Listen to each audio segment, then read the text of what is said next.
stepped out the door of my office and looked at the sky, and there was just a large column of black smoke rising above downtown Oklahoma City.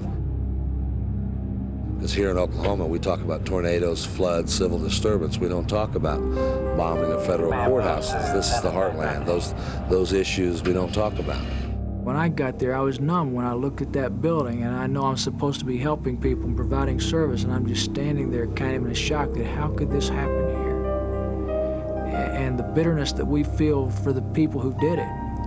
And I'm saying that as a Christian who's supposed to have the turn the other cheek philosophy. When I think of all the people who were injured and children who've never hurt anybody, who have nothing to do with any of the politics or any of that stuff in the world. They were just there, the sounds of children playing and having fun, when all of a sudden it was stopped, and right there with an explosion, and ended with the sound of myriad glass falling, shattering, and hitting the street. The rescue workers, both the law enforcement officials as well as the firefighters, are working very, very long and hard hours in an area that's been designated the pit. And the reason they call it the pit is because when the vehicle blew up, it left a huge crater that they say is probably about 30 feet deep and probably 30 to 40 yards in length, a huge crater.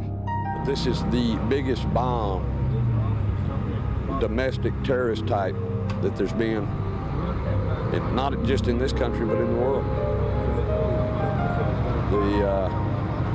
The sheer size of the investigation in the crime scene has been literally the whole downtown area.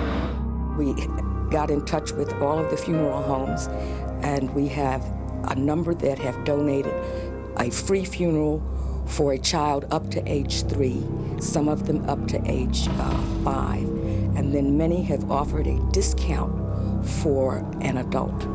Some have offered a vault, and then we worked with the cemeteries to try to see if we could reduce some of those costs.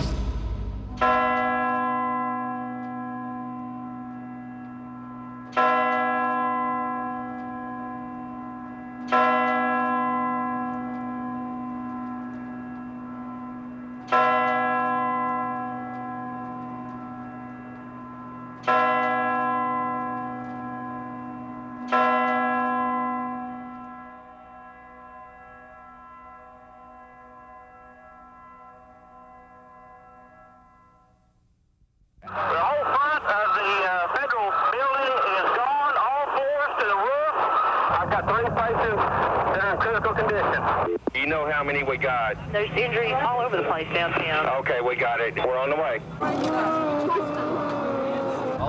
The Salvation Army has 4 canteens in the immediate area. 2 are within a block of the building, which is as close as you can get. 1 is up in the command post media area, and 1 is a little further away. And we're serving coffee and sandwiches, and served a lot of cold drinks and cold water this afternoon. Some of our officers were there when they were still bringing bodies out, and victims were being helped to the hospital.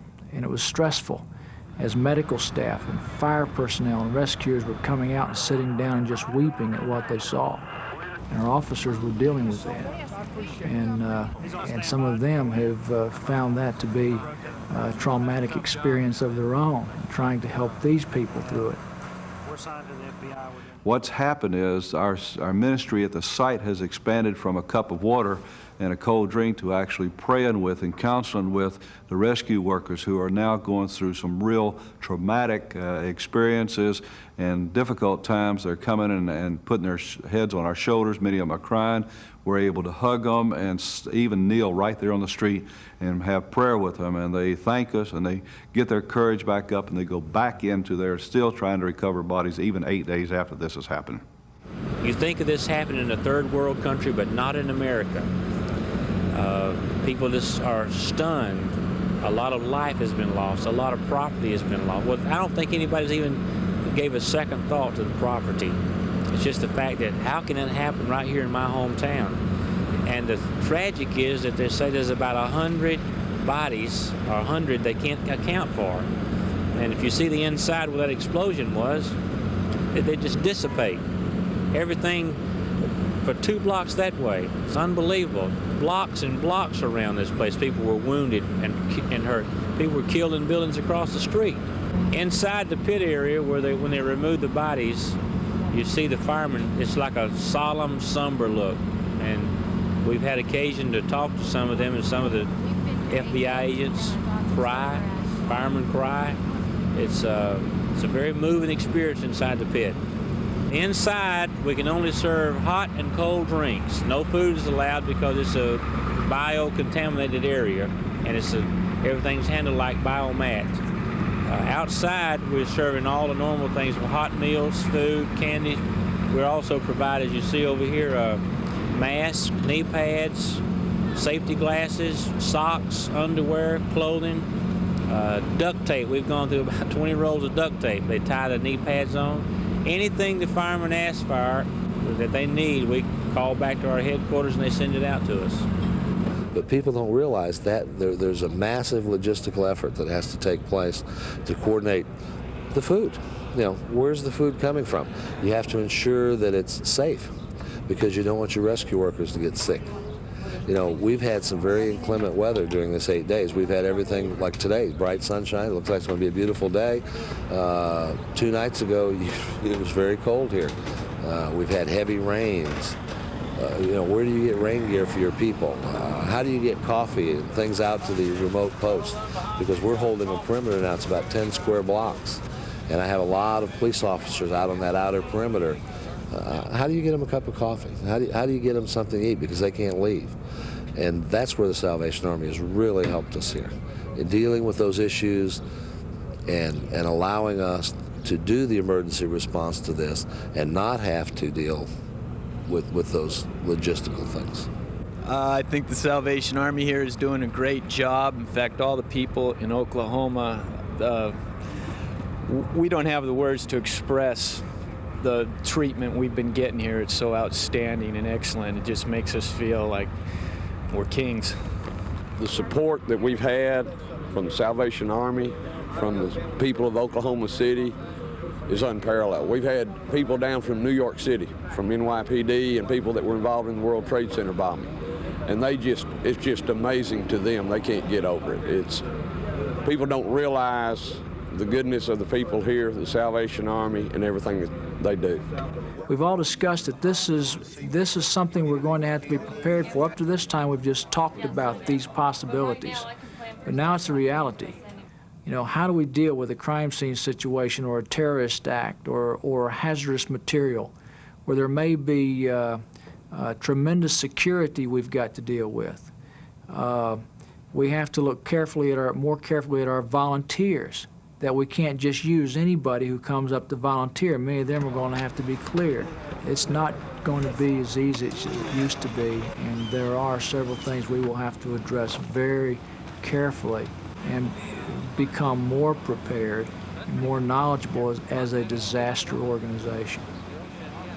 Several officers from the Central Territory have been on-site people for the Midwest flood and the earthquake in California, and we had got them in for their expertise in helping us pull together the social services ministry that we think is not only immediate, but it's also going to be long-term.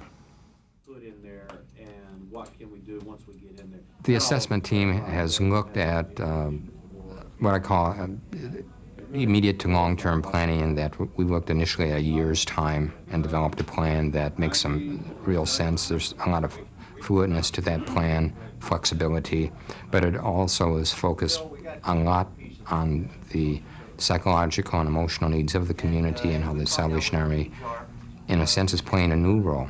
The moment of the disaster is still frozen for many people, simply because they've not been able to deal with some of the basic needs of their life because their loved ones are still buried in a rubble of that facility right now.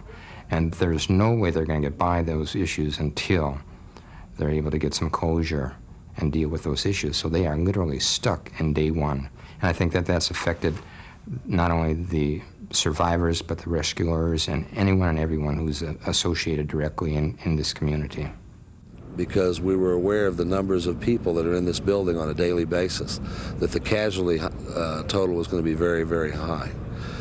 And one of our first concerns after dealing with the initial disaster was, how do we deal with those families? How do we ensure that they get accurate information?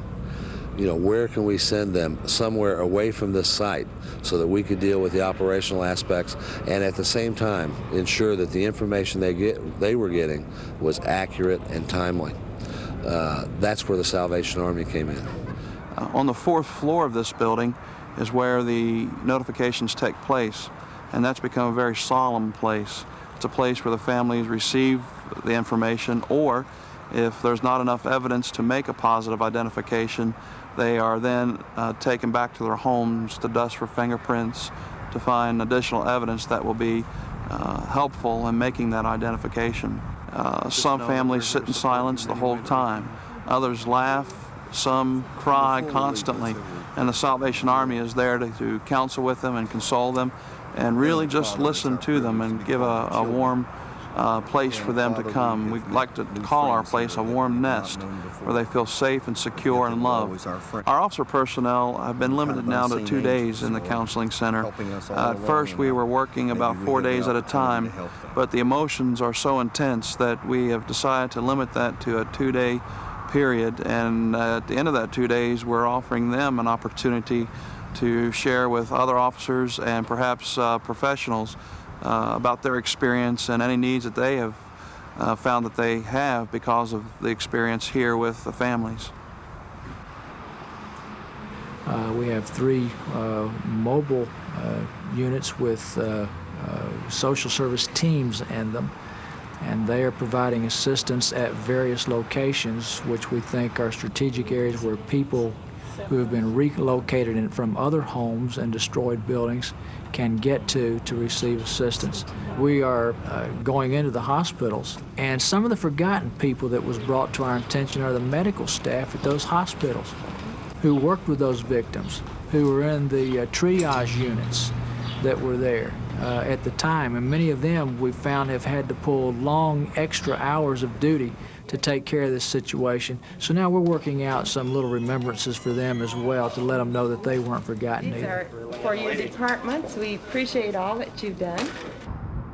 In the Social Services Office, we've set up a special social services, disaster social services office in addition to the ongoing social services which are conducted here. One of the things we're really excited about is that the University of Oklahoma School of Social Work is becoming an active partner of the Salvation Army in Oklahoma City, and in that partnership are working together in that long-range planning as a team, and it's really a neat experience. We are able to provide a wide variety of services ranging from transportation vouchers by cab and by taxi, clothing through either the Salvation Army's thrift stores or through Walmart. We are able to help with utility bills to the extent that the utility company says that there is a dollar amount that can be paid that will maintain the utility services. We are also making a wide range of referrals. We have co-located with us, for example, the Feed the Children for the funeral services. Travelers Aid, whose building was damaged, has located both their regular and their disaster services. We have some people who were living at the YMCA and at the Regency Tower, and therefore at this point they are either homeless or they have been in our shelter. And the decision was made earlier in the week to place them in hotels and motels. We will be here until the very end. And even after the disaster is over and the canteens are out and the streets are open, our social services will be working with the families and the victims for a long, long time. There's a lot of things like transportation and relocation and counseling that the recovery period on this particular type disaster is going to be a long time. The teams are not only just making initial contacts, but already are doing follow-up work with families in the community. As a spin-off of this, we've already developed a long-range plan that will cover a one-year period of time to assure us that family members, including children with a special focus on child care and the development of children who have experienced such trauma through this experience, will be well attended to, and hopefully to put them in a real healthy position once again. And we're really excited about Operation Restore Hope and what it represents in terms of the Salvation Army's ability to serve this community. We are calling this an unnatural disaster. And natural disasters, for instance, hurricanes, tornadoes, floods, first off, we have warning that those are coming. The weather services can give us indications and allow people time to move out. But in this particular disaster, there was no warning, and it happened suddenly in a very peaceful time. Secondly, in natural disasters, homes, or rather houses, are destroyed and torn apart. And houses can be rebuilt within a matter of weeks. But with this unnatural disaster, homes have been destroyed and ripped apart. And some of these homes, these families, will never be rebuilt. And they have to regroup and decide to go a different way in life that they had not been prepared for. And the Salvation Army has been there for them to turn to. We are helping them cope with this disaster and with this loss, and assisting them in rebuilding their families and starting over once again. The Salvation Army is developing a program right now, a national family support program, that in every community where a family member is identified whose family was affected directly by this disaster, Salvation Army officers will make contact with family members to lend support back home in their own home community, whether it's a visit, whether it's just an inquiry, if there are some special needs as well. And the whole idea is that a holistic healing process includes not just the local family members, but other family members throughout the country. And again, we believe that this will be a contribution that the Salvation Army can make to really affect that healing process.